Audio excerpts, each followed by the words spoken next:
ठरलं तर मग 13 मार्चच्या भागामध्ये प्रेक्षकांनो आता सायली 2.0चं खरं व्हर्जन आपल्याला या भागामध्ये पाहायला मिळणार आहे। सायली प्रियाला अशा पद्धतीने ट्रॅप करणार आहे की या सगळ्यामध्ये प्रिया टोटली कन्फ्यूज होत सगळं आता उलटा कारस्थान होणार आहे।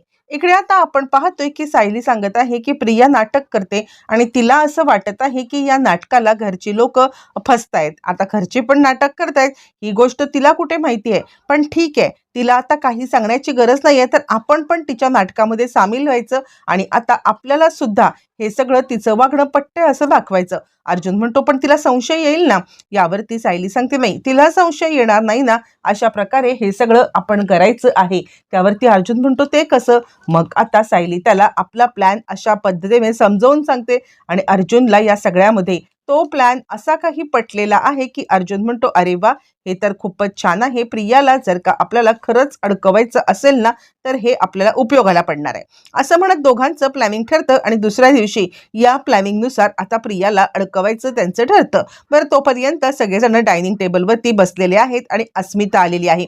अस्मिताला सायली सांगत आहे खास तुमच्यासाठी, फक्त आणि फक्त तुमच्यासाठी आज मी थालीपीठ बनवलेले आहेत। अस्मिता म्हणते खरंच खूपच छान थालीपीठ झालेले आहेत। त्यावरती मग आता अस्मिताला सांगायला लागते की सचिन असताना तर त्याला आता हे थालीपीठ खूपच आवडले असते। त्यावरती मग आता लगेचच इकडे प्रताप म्हणतो काय झालं, सचिन घरात नाही आहे का? यावरती ती म्हणते नाही, तो आता कामानिमित्त बाहेर गेलाय। त्यावरती अर्जुन थोडासा रागावलाय आणि तो सांगतो जी लोक या घरात नाहीयेत त्या लोकांचा कशाला विचार करत बसायचा आहे। यावरती सायली म्हणते अर्जुन सर, त्यावरती अर्जुन म्हणतो नाही म्हणजे ठीक आहे तू खा ना, कशाला इतका विचार करत बसले असं म्हणत अर्जुन तिला समजवतोय। तोपर्यंत आता इकडे अस्मिता थालीपीठ खाते आणि त्याच वेळेला सचिनचा तिला आता मेसेज आलेला आहे। सचिनच्या मेसेजमध्ये त्यांनी आता म्हटलेलं आहे की अस्मी मला थोडे अजून पैसे लागतील, तू मला देशील ना? नेमका तो मेसेज सायली आता वाचते आणि त्याच वेळेला अस्मिता थोडीशी ऑकवर्ड होते आणि ते आता ती फोन बाजूला ठेवून देते। इकडे हे सगळं सायलीने पाहिल्यामुळे अस्मिताला थोडं वाईट वाटलंय आणि त्यानंतर मग आता ब्रेकफास्ट उरकून अस्मिता आपल्या रूममध्ये निघून गेलेली आहे। बरं, तोपर्यंत इकडे आता प्रिया आणि अश्विन दोघं जण बाहेर आलेले आहेत। तर प्रताप सांगतोय हे बघ अश्विन, तू जायच्या आधी खाऊन घे बरं, खाऊन घेतलंस तर आता तिकडे गेल्यावरती चिंता नाही, मग तिकडे गेल्यावर तुझ्या पोटात कधी काय जाईल आणि कधी काय नाही माहित नाहीये। यावरती तो म्हणतो हो मी तर खाऊन घेतोय, पण मला तुम्हाला सगळ्यांना एक गोष्ट सांगायची आहे। म्हणजे खरं सांगू का, तर तुम्ही एरवी तन्वीला शिक्षा म्हणून काही ना काहीतरी म्हणजे जेवण बनवायला सांगता, पण आज मला असं वाटतंय की तुम्ही ना तन्वीला इच्छा आहे रात्रीचं जेवण बनवायची, तर तिला तुम्ही आमचे सगळे नियम मोडून जेवण बनवायला द्याल का? यावरती मग आता लगेचच इकडे सायली सांगायला ते का नाही अश्विन भाऊजी? अहो मुळातच ती आता नक्कीच जेवण बनवू शकते। या किचनचे नियम आता बदलले होते ते एका कटकारस्थानी मुलीसाठी। जर का ती आता सुधारत आहे तर आम्ही तिला या सगळ्यामध्ये का बरं अडकवू? अजिबात तिला आता अडकवणार नाही, ही गोष्ट पण आता तितकीच खरी आहे। तुम्ही चिंताच करू नका, काहीही झालं तरी सुद्धा ती या घरात जेवण बनवू शकते। रात्रीचंच काय, ती आत्ता सुद्धा या घरामध्ये सगळं काम करू शकते। जा प्रिया, तू आता किचन मध्ये तुला जे काही करायचं आहे ते कर बरं का? असं म्हटल्यावरती प्रिया म्हणते थँक्यू सो मच सायली। यावरती अश्विन म्हणतो बघितलंस, तू उगाचच घाबरत होतीस, काहीच कारण नाहीये, उगाचच आता या सगळ्यामध्ये घाबरत होतीस, काही नाही। यावरती अर्जुन सांगायला लागतो काय रे अश्विन, तू तर डॉक्टर आहेस ना, मग आता बायकोचा वकील कधीपासून झालास? असं म्हणत अर्जुन काही टोमणा मारायचा थांबत नाहीये। तोपर्यंत सायली सांगते अहो जाऊ दे ना, कशाला? त्यावरती प्रिया म्हणते ठीक आहे। सायली सांगते जा आत्ता विमलताई जे काही बनवतात ना त्याच्यामध्ये त्यांची मदत कर जा। त्यावरती आता मात्र प्रिया विचार करते आत्ता? सायली म्हणते हो विमलताई, आज काय जेवणामध्ये बनवणार? विमल सांगते मी आता वरणफळं बनवणार आहे। तन्वीताई तुम्ही एक काम करा, तुम्ही आता मला छानपैकी पोळ्या लाटून द्या। आणि तोपर्यंत अर्जुन सायली बाहेर जायला निघालेले आहेत। मग मात्र प्रियाची जराशी भंबेरी उडालेली आहे आणि त्यावरती प्रिया म्हणते ठीक आहे मी माझ्या रूम मध्ये आहे। त्यावरती आता विमल सांगायला लागते अहो असं काय करताय, रूम मध्ये कुठे चाललात? तुम्ही आता मला पोळ्या लाटून देताय ना, जा वरण डाळ फळासाठी पोळ्या लाटून द्या। आता मात्र प्रिया गडबडते, हे दोघं जण कुठे चाललेत? आणि हे दोघं जण जर का चाललेले आहेत तर आता मला ह्यांचं पाठलागच करता येणार नाहीये। प्रिया गडबडले किचनमध्ये कडमड कडमड करत काम करते.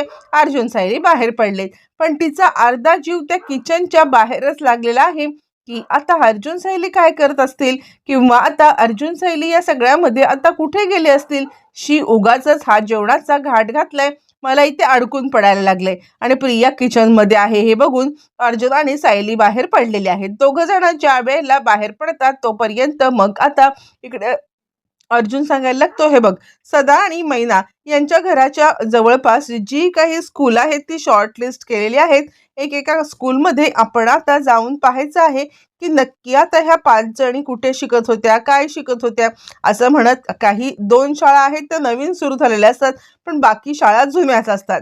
मग त्या जुन्या शाळांमध्ये जाण्यासाठी अर्जुन आणि सायली हे ठरवतात. बरं, त्यानंतर मग आता इकडे किचनमध्ये काम करत असताना सगळा प्रकार आठवत आहे सुमनला. कशा पद्धतीने आपण भेटायला गेलो, कशा पद्धतीने नागराजने उलटी सुलटी उत्तर दिली, हे सगळं आठवत असताना तिकडे आता आलेली आहे ती म्हणजे प्रतिमा. काय ग सुमन, काय झालंय, तुला काही झालंय का? सुमन म्हणते, वहिनी मी तुमच्याशी काल खोटं बोलले. खरं तर काल मी गेले होते यांना भेटायला, मी कोणत्याही मंदिरामध्ये गेले नव्हते. असं म्हटल्यावरती मग लगेचच ती म्हणते, का तुझं आणि त्या अस्मिताचं सेम आहे. म्हणजे नवरा कसंही कितीही चुकीचं वागला ना तरी सुद्धा तुम्ही त्याला पाठीशी घालायला अजिबात कमी करत नाही आहात. म्हणजे ती अस्मिता आणि तुम्ही दोघी जणी सेम टू सेम सगळं करताय. यावरती ती म्हणते, नाही वहिनी, मी भेटायला गेले होते शेवटचं, त्यांना जाब विचारायला गेले होते. यावरती लगेचच आता मात्र विचारायला लागते प्रतिमा, मग तुला उत्तर मिळालं का? सांग ना, तुला उत्तर मिळालं का? त्यावरती ती म्हणते, नाही. प्रतिमा म्हणते, कधीच मिळणार नाही. तुम्हाला समजतच नाहीये की आता ती अस्मिता सुद्धा, तिचे पण डोळे कधी उघडणार मला कळत नाहीये. सुमन म्हणते, नाही वहिनी, माझे तर डोळे उघडलेले आहेत. खरंच म्हणजे हे कधीच सुधारणार नाहीत.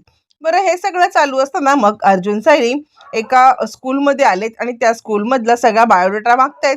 ज्या वेळेला त्या स्कूलमधला बायोडेटा मागतायत आणि त्यावेळेला मग आता तिकडे काही नावं वगैरे दिसत आहेत आणि त्यावरती मग आता अर्जुन सायली सांगायला लागतात की याच्यामध्ये खरं तर आम्हाला जी नावं हवी आहेत ती नावं आहेत. त्यावर ते शिक्षक सांगायला लागतात, खरं सांगायचं तर आता इथून ही शाळा शिफ्ट झाली होती एका दुसऱ्या शाळेमध्ये. 4 वर्षानंतर तिकडून सुद्धा ती शिफ्ट झाली.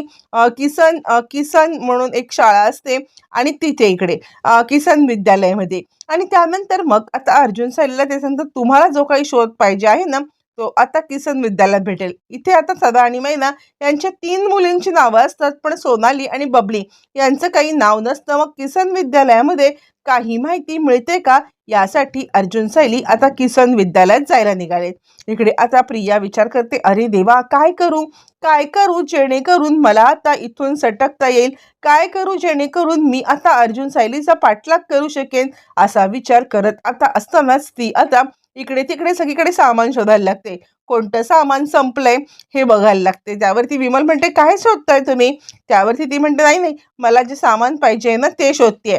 विमल म्हणते, तुम्हाला कोणतं सामान पाहिजे ते मला सांगा, मी तुम्हाला आणून देईन. यावरती ती म्हणते, थांब ना, आणि हरभऱ्याची डाळ संपलेली असते. हा, हीच हवी होती, हरभऱ्याची डाळच मला हवी होती. त्यावरती लगेचच मग आता विमल म्हणते, अहो पण पुरणपोळी तर आत्ताच झाली ना, मग हरभऱ्याची डाळ? यावरती प्रिया सांगायला लागते, तुला काय वाटतंय फक्त हरभऱ्याच्या डाळीने फक्त काय पुरणपोळी होते? अगं असं नाही आहे, अनेक गोष्टी होतात.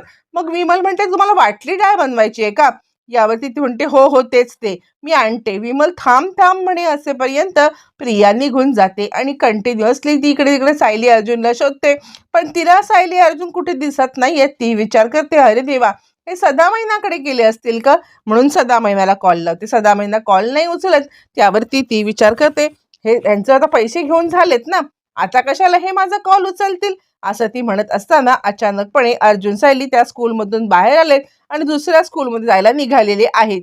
ज्या वेळेला अर्जुन सायली दुसऱ्या स्कूलमध्ये जायला निघतात तोपर्यंत प्रिया त्यांचा शोध घेते आणि अचानक ते दिसतात. मग प्रिया खूप खुश होते.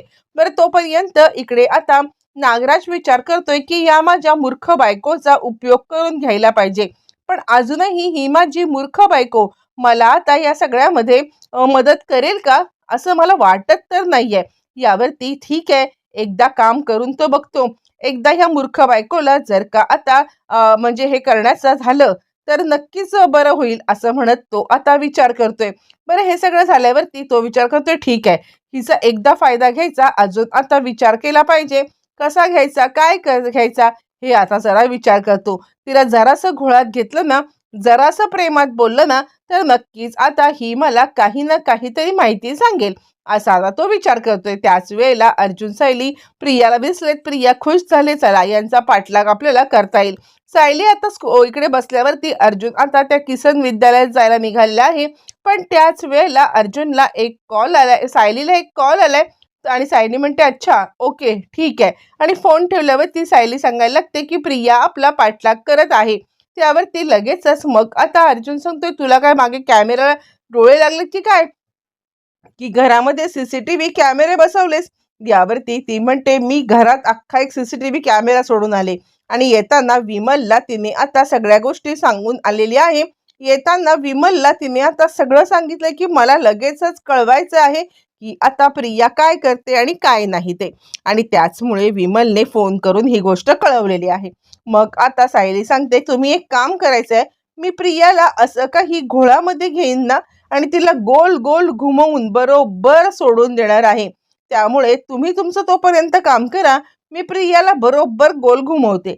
मी सांगते तिकडे गाडी घ्या आणि त्यानंतर मग तुम्ही तिकडून निघून जा.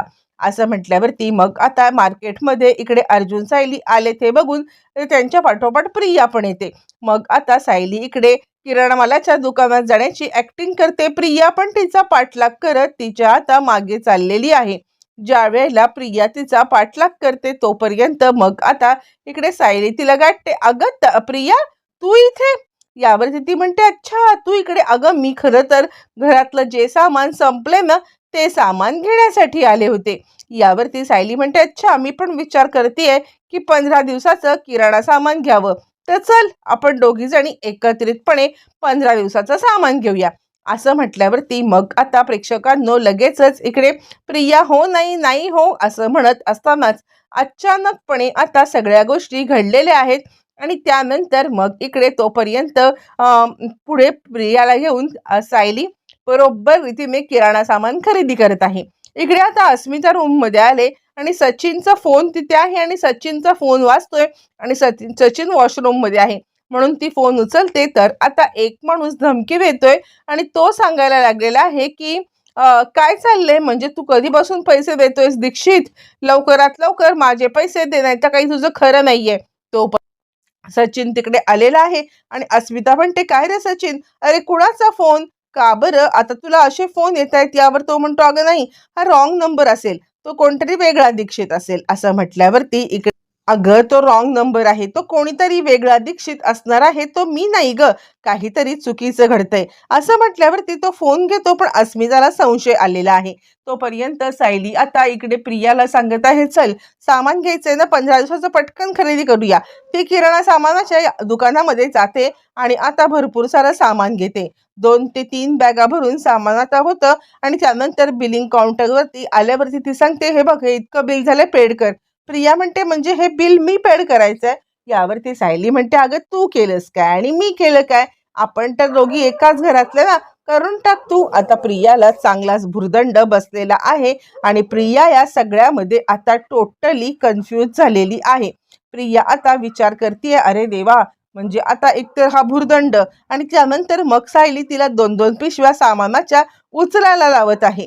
या 2-2 पिशव्या सामानाच्या उचलायला लावून ती आता परत फळं घेण्यासाठी आलेली आहे. त्याच वेळेला आता मोठा पपई, कलिंगड अशा भाज्या ती पिशवीत टाकते, आणि जातन्वी तू आता हे सगळं ठेव गाडीमध्ये असं तिला सांगायला लागते. बरं हे सगळं होत असताना मग आता अर्जुन मात्र इकडे सगळी चौकशी करतोय, आणि त्याच वेळेला किसन विद्यालयामध्ये जेव्हा अर्जुन आलेला आहे तो सांगतोय की इथे फक्त 3च मुलींची नोंद आहे, बाकीच्या 2 मुली सोनाली आणि बबली.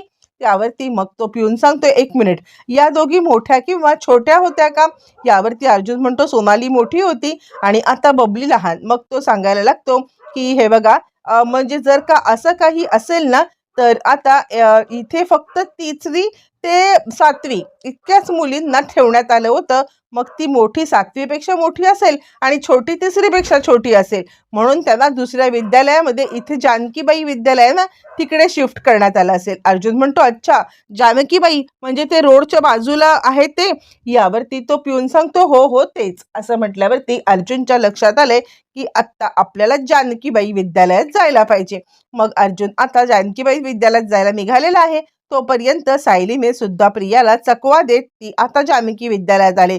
फायनली बबरी सदाशिव लोखंडे आणि तिचं आता मैनावती सदाशिव लोखंडे आईचं नाव आणि हे सगळं सगळं समजल्यावरती आता इकडे प्रियाच खरी बबली आहे, तर ही तन्वी नाहीये हे सत्य समोर आलंय. आता हे सत्य सगळ्यांच्या समोर येण्याची वेळ झालेली आहे आणि आता हे सत्य सगळ्यांच्या समोर आणण्यासाठी अर्जुन आणि सायली हे आता काय युक्ती करणार किंवा आता यांच्या नवीन सायली 2.0 व्हर्जनचं काय आपल्याला व्हर्जन पाहायला मिळणार आहे. येणाऱ्या भागामध्ये सगळ्या गोष्टी आता क्लिअर होणार आहे.